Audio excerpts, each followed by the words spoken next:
Hi, everyone. Judge Andrew Napolitano here for Judging Freedom. Today is Monday, September 29th, 2025. Max Blumenthal joins us now. Max, thank you very much, my dear friend. I have a lot of questions for you, and I know this presser is going on as we speak. Do you have any handle on what Trump and Netanyahu are announcing? Yeah, I wish that we were talking an hour from now so I could process more what's actually taking place. But it does look like there is an agreement on a 21-point plan, which is basically a pacification plan that is deeply corrupt for Gaza. Most Israelis want to end the war. Netanyahu has been weakened, but he's accepting it, at least tentatively. And a Gaza International Board of Peace will be established with Trump at the top. At the bottom are like low-level Palestinian and Arab technocrats. And Tony Blair is supposed to oversee the provisional authority. So he becomes the new L. Paul Bremer of the Gaza Strip. Hamas members are given safe passage basically to leave. Who's a Hamas member? Hamas won Palestinian national elections. Palestinian legislative elections back in 2006. So anyone who voted for them that would be kind of a form of voluntary migration. And Gaza City is still being destroyed as we speak. And Trump has stated that if Hamas refuses this deal, basically he's made them an offer they are not allowed to refuse, and Israel has full authority to totally destroy them. There is a withdrawal plan, which Israel is supposed to abide by. Can Trump enforce it? I doubt it. And that, according to Trump, Arab and Muslim countries will be dealing with Hamas, meaning Egypt and countries that are very hostile to them. So they will be pitted against Hamas. Again, I wish I had more time to assess this. Netanyahu, last point is Netanyahu seems a little disappointed. And there are rumors filtering out of the White House that Trump sees Netanyahu as politically weakened. And we've talked for months and months, months and months and months about how any ceasefire, however temporary, I mean, if it lasts for 60 days or more, would unravel Netanyahu's coalition. And Smotrich and Ben-Gvir have already condemned this deal. And Ben-Gvir has condemned Netanyahu for apologizing to Qatar for the recent attack, which obviously he was forced to do as part of this deal. So he's weaker than ever. And will his government collapse? It's possible. I can't really make an assessment now. I think his government could collapse upon implementation if he actually forces the military out in a way that does not provide the religious nationalist settler camp with the new Gush Katif style settlements that they're seeking. Remember, Bezalel Smotrich, the finance minister, said that the final solution for Gaza is actually a real estate deal, and it's going to be Jews only real estate. So Netanyahu is in peril now. And obviously Trump is frustrated with him. Trump has also made some bizarre comments about how Iran could join the Abraham Accords. I think I'm sure Netanyahu loved hearing that. Yeah. Well, I mean, it would only happen after Iran's government, its Islamic Republic, was destroyed and there was regime change, because Iran would never join the Abraham Accords and submit to Israel, which is what the Abraham Accords is about. So all these problems, and we're going to know, I think, in 72 hours, whether all sides actually are able to agree to this. Hamas agreed a week ago. Again, they've been agreeing to this since at least May of 2024. But this time they openly agreed to return all hostages in exchange for several conditions, which had supposedly already been agreed upon. So Hamas is demonstrating enormous flexibility. And again, this is after Netanyahu tried to kill their entire negotiating team in Qatar. What is your take on the meeting that you and Scott Ritter and Jeff Sachs and I and about 25 or 30 others had with President Pezeshkian of Iran last Wednesday? Well, this was like a press conference for anti-war figures. There were activists there. There were journalists. There were, pundits. And very broad panoply politically was represented there. And Pezeshkian wanted to speak to the American public through us rather than speaking to the Trump administration, which cannot really be moved in his view at this point because it is so subservient to Israel. As Tucker Carlson's sources in the Middle East have been saying, Netanyahu is boasting about how he has Trump under his thumb. So Pezeshkian warned in that meeting that war is coming. He said for sure they will attack again, referring to Israel and presumably the US. And he even grimly forecasted his own, another attempt on his own life, and stated that Iran has prepared 5 to 6 steps ahead of every contingency, including the elimination of its elected president. So that the reason the meeting was held was Iran expects war at any moment. Just talking to contacts inside Iran, they're all expecting it. Many were expecting it sooner, but they feel like the snapback sanctions, which were hypocritically imposed by the E3, the 3 European countries that were part of the P5+1, after the US ripped up the deal, the JCPOA, that the snapback sanctions were really the trigger for another potential war. Sergei Lavrov, the Russian foreign minister, has told TASS, the Russian wire service, that he is hearing from his own sources that Israel's preparing for a war on Iran. And this might be a way for them to blow up the 21-point plan in Gaza, for Netanyahu to shore up his coalition. At the same time, Lavrov has said that his sources, and Israeli media has also said this as well, echoing Pezeshkian in our own meeting, the war will be more violent, and Iran's government is much stronger than Israel understood during the 12-day war.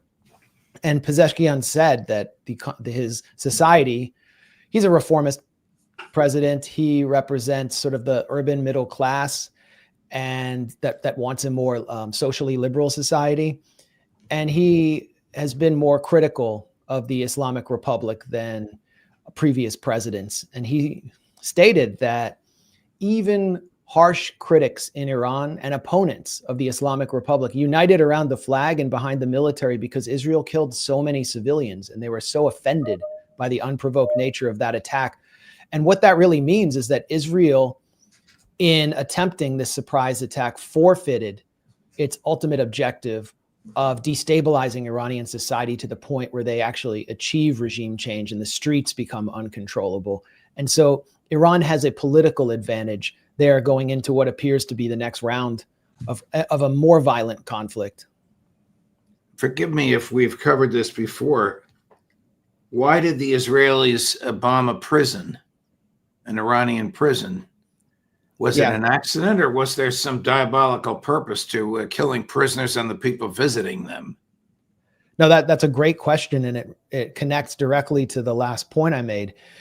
Israel bombed Evin prison, and they thought, I mean, this is like the most extreme neoconservative delusional thinking. They thought by bombing this prison that they would send a message to the part of Iranian society that opposes the Islamic Republic, that Israel stands with them and wants to actually liberate the prisoners in Evin prison, who many of them are sort of considered political prisoners, including people who have attempted to foment regime change, as well as dissidents. And it's always harshly condemned by the human rights industrial complex. So Israel bombed the gates, thinking they would send a message and that it would lead people into the streets. Instead, what they wound up doing was not only killing many prisoners, killing social workers, killing prison guards, killing families who were there to visit their dissident family members.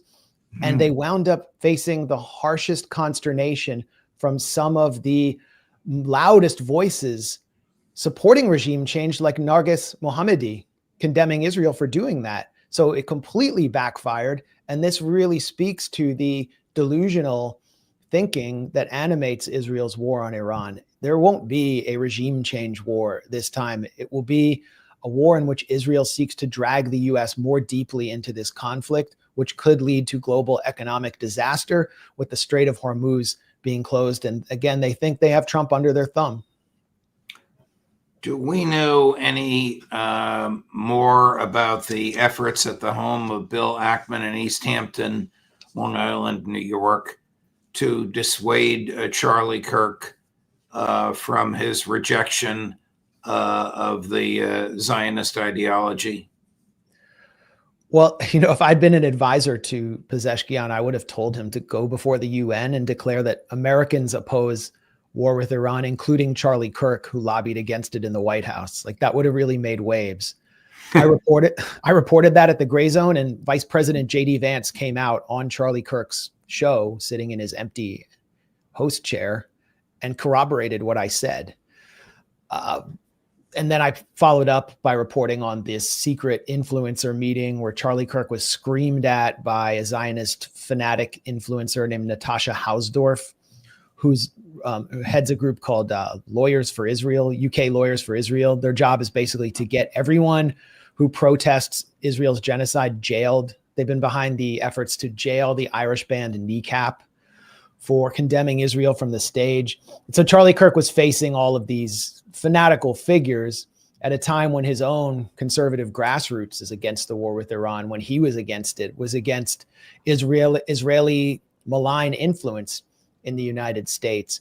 And since I reported on that meeting, we've been learning so much about Israel's influence operations in the United States through, for example, the meeting Benjamin Netanyahu held with young influencers who all appear to be on his payroll in one way or another outside the UN. I just debated one of them on Piers Morgan, if you want to call it a debate. And it was pretty bonkers. I don't know. I mean, Hitler had influencers too, but Leni Riefenstahl had talent. Like, I can't believe some of the people that Netanyahu is recruiting. It's like this short bus of right-wing racists. And they, this influencer, Deborah Leah, asked Netanyahu, what do we do to stop Candace Owens and Tucker Carlson from influencing all of these conservatives to oppose Israel's designs across the region and in the US? And he said, he called them the woke Reich. So he called American personalities Nazis. And then he said, we need to basically buy TikTok, which is what is currently taking place with Larry Ellison, the Friends of the IDF donor and Oracle billionaire, who's a friend of Netanyahu, who's buying TikTok with Andreessen Horowitz, Horowitz being Ben Horowitz, the son of the anti-Palestinian agitator David Horowitz. Netanyahu saying, they're basically saying they're buying it for Israel. Then they're buying Paramount. Ellison and his son are buying Paramount, putting out an October 7th propaganda film on HBO Max this October 7th. And then they're installing Barry Weiss, the voice of the Zionist 0.1%, as editor of CBS News, according to reports. So this is the agenda that was reflected at the Hamptons secret influencer retreat that I exposed. And it's what's making Netanyahu nervous, and why he's doing this is he's losing the last bastion of pro-Israel support in the US among the conservative grassroots. And let me close this window so I can get better sound here.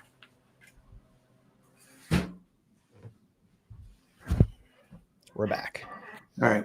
Chris has this woman that you're talking about asking a question of Netanyahu. Watch this. So something I would like to raise, which was actually my first published paper, was how you and the Likud party are cut from the same ideological cloth as Trump and the GOP in America. And so specifically with Charlie Kirk's assassination, who was a big mentor of mine, who's my first mentor in the space, evangelicals, from all my research, evangelicals are the reason that Israel has been supported in public sphere outside of just Jews.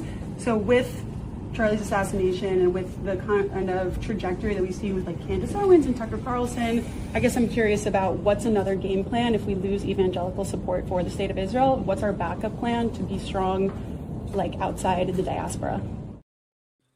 Is this woman who calls herself a Jewish American princess, is she a Christian evangelical? No, I think she's Jewish. Her last name is actually Schwartzbin, which isn't exactly a Gentile name, but she just goes by Deborah Leah because that's more influencery. And, she went on the requisite propaganda tour to Israel, denied the existence of a Palestinian state. In my engagement with her, she came in pretty hot and accused me of being funded by Iran, which would be a violation of U.S. sanctions law.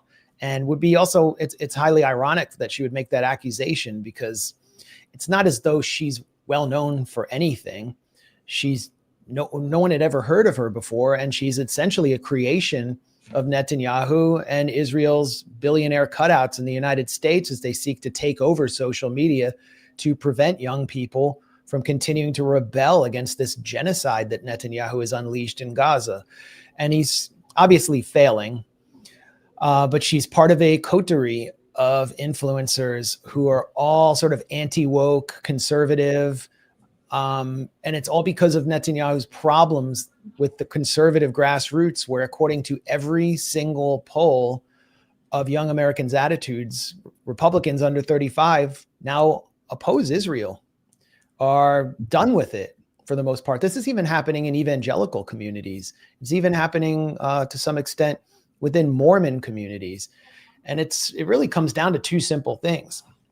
The scene that we just saw there, where Netanyahu calls to buy US media for a foreign country. America firsters don't like that, and they don't respect Israel firsters within their ranks. And number two, some of them are actually consistently pro-life and don't like waking up to social media showing them other people's children being shredded every day because they're designated as demographic threats to the ethno-supremacist, exclusively Jewish state. And that problem ain't going away. Here's another clip of influencers hired by Netanyahu. Imagine supporting people who start wars just to lose the wars so they can cry about it and then try it all again. You must see anti-Semites are literally obsessed with Jews. Now walk with me. While you must see anti-Semites are stacking eviction notices, Jews are out here stacking up businesses. Jews control all the industries. Maybe if you spent more time taking notes from successful people, you wouldn't have to spend your nights and weekends spreading hate from your anonymous account with an anime profile picture. Do you work as hard as Jews? Do you network like Jews? No, because you're too busy cheering on a group of musty terrorists who smell like dirty earring backs. And if we're gonna keep it real, you're really mad because your income is giving side hustle. Period. How you gonna hate from outside Shabbat? You can't even get in. Yeah. Is that convincing? No, of course not. It's absurd. It's obscene, and they're literally rubbing it in the faces of Gentiles who refuse to bow down to the Israeli order. This is a video I found on TikTok, actually, and I tweeted it out. And I saw a lot of pretty prominent conservatives who I wouldn't describe as Israel critics actually express disgust, including Tim Pool, who met privately with Netanyahu at the Blair House during his last trip to DC. So it's not working. That's I forget the name of the woman who appears in that, but she was a sort of budding sports journalist who is represented by the Hollywood agent Casey Wasserman, who is actually one of the top Zionist fundraisers for Joe Biden and for the Democrats, which is ironic because she's being marketed as a conservative influencer.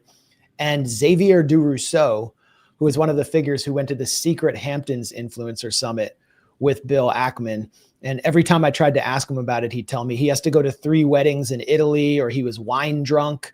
A really absurd character who was flown on the Israeli government's dime, reportedly, to go into the Gaza frontier to a Gaza Humanitarian Foundation site and mock starvation in Gaza. He actually said that Hamas leaders are eating all the ramen, and that's why they're on Ozempic.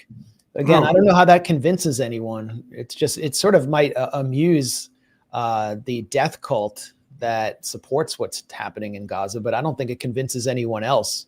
And this is a lot of money. I mean, the Israeli Foreign Ministry's ponied up for this year $150 million. And they're not just paying conservatives. It looks like CNN's Van Jones, who comes from the left, is in their back pocket as well. They're getting everyone on board for the last final battle on the 8th front of Netanyahu's global war, which is the battle for the American mind. He must know that he is hemorrhaging support in the United States. Have you personally and the Gray Zone received backlash because of your coverage of the efforts by Ackman and company to intimidate Kirk before he died? Well, we could, and I don't know what could take place. What wound up happening was that my reporting was, some of it was amplified or echoed by Candace Owens, who was Charlie Kirk's comms director. She was part of this whole network and was flown to Jerusalem when the embassy, U.S. embassy, was moved by Sheldon Adelson on a private jet, I think with Charlie Kirk. And then she turned against them in a very strong way and has much more influence and cachet on the right and within Trump world than I do. And her live streams about Charlie Kirk's killings, I mean, if you watch one of them, they're getting more engagement than pretty much anyone, especially anyone pro-Israel like Ben Shapiro, who's an astroturfed creation. So they went after her and really have put a target on her back. And it was a complete meltdown that ensued for a week after the Bill Ackman Hamptons Influencer Summit. But they focused on her because she's sort of, I would say, a greater threat to their narrative. And at the same time, they are obviously threatened by any real reporting that takes place around this. And there's more to come. There's a lot more to come. And we should look at the precedent that they've set in the Gaza Strip, where in advance of the reoccupation of Gaza City, the Israeli army assassinated the last remaining well-known, internationally known journalists, especially Anas Sharif, but they also assassinated the Reuters correspondent in a hospital in Khan Yunis. Then in a double tap strike, they assassinated the Associated Press photographer, Mariam Daga. That's what they're doing to journalists there. And as they continue to lose and fail on the world stage, I believe they will escalate their operations against investigative journalists who threaten their objectives. CNN is reporting, and maybe this came about when you jumped on this show, that Trump says there is no agreement, but they are close to it. And then, of course, he made a big deal out of Netanyahu's reluctant and maybe politically suicidal apologia to Qatar for the airstrike. And then they left without taking any questions at all. Yeah, of course. I mean, and Netanyahu will never, ever take questions outside of a controlled setting. He was actually supposed to do an event at the synagogue that Ivanka and Jared Kushner attend in the Upper East Side yesterday with Mark Levin from Fox, but he will never meet with an Israeli journalist to answer tough questions. The missing persons and hostages forum in Israel is strongly behind what Trump is doing. The majority of Israelis, as we've discussed, have genocidal views, but the vast majority also support a ceasefire. They want whatever Jewish life is left in Gaza to be preserved. And if Trump lets this one fail and fails to exercise the massive leverage that any US president should have on the president of a tiny little apartheid colony, if he fails to do that, those hostages will be dead.